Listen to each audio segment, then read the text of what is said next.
43 граѓани, односно семејства од ранливите категории, се уште очекуваат да ги добијат социјалните станови во новоизградената зграда во населбата Драчевик.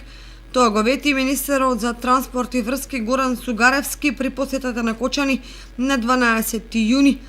Пошто во јули беше распишан јавниот повик за нивно доделување кој траеше до 6 август.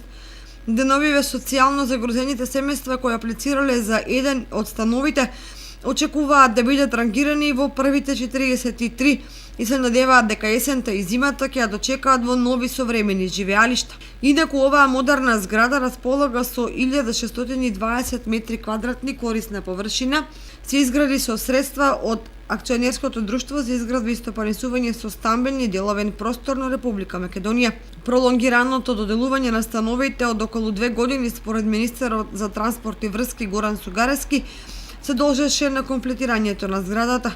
Становите ќе бидат доделувани согласно програмата за лица со социјален ризик и со површина од 35 и 45 метри квадратни, а вкупната инвестиција изнесува над 54 милиони денари.